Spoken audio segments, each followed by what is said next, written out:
Hey guys, we're in a series called God Is. It's where we're looking up 7 attributes of God that God reveals to us about himself in the scriptures. And this past Sunday, we talked about God's goodness. And the goodness of God is a moral attribute. It speaks to the perfection of God's nature. It speaks to his moral excellence.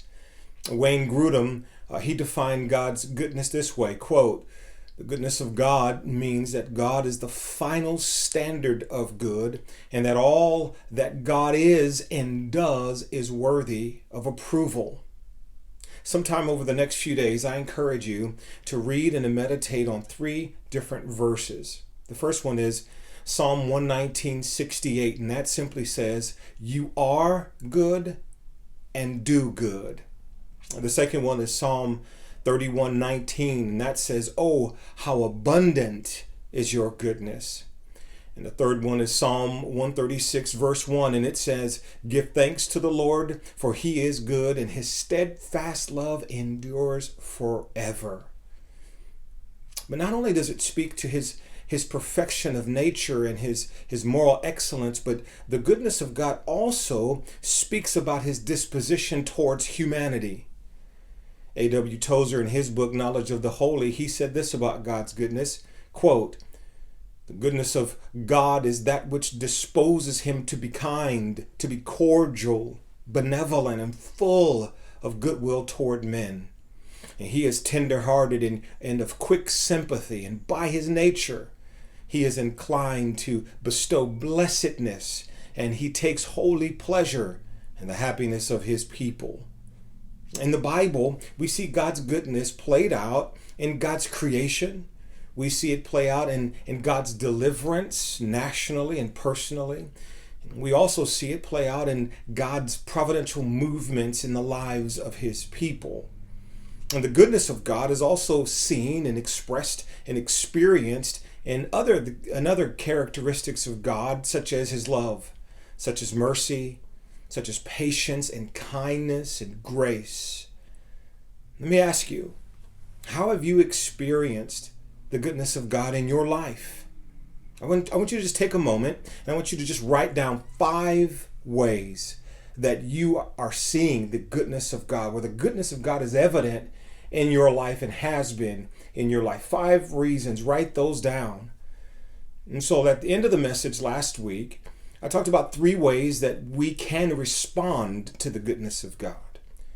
And the first way was to turn our hearts to Jesus.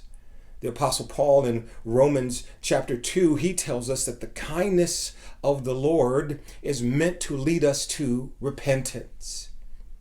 Let me ask you, in what way could the goodness of God be leading you back to him? Is there anything in your life where you can tell something's displeasing to God, that it needs to be surrendered to a good God? The second way was to go tell it on the mountain. The fame of God's abundant goodness should be known by us. So in what ways are you communicating to others about the goodness of God in your life? You wrote down those 5 things. In what way are you communicating them to other people? Here, do this.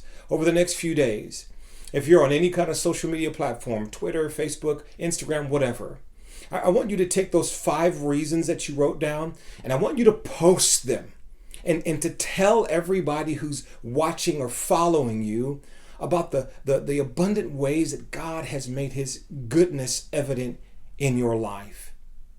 The third one was do good. Goodness is one of those divine attributes of God that we also, in our relationship with God, can also do and partake of. Galatians 6 tells us that whenever we have opportunity to do good to everybody, especially the people of God. This week, I want you to look for opportunities all around you to do good. And if people ask you, why are you doing this? You just tell them, I'm doing good to you because a good God has been good to me. Hey, Thanks for hanging out with me for a little bit. I will see you next week.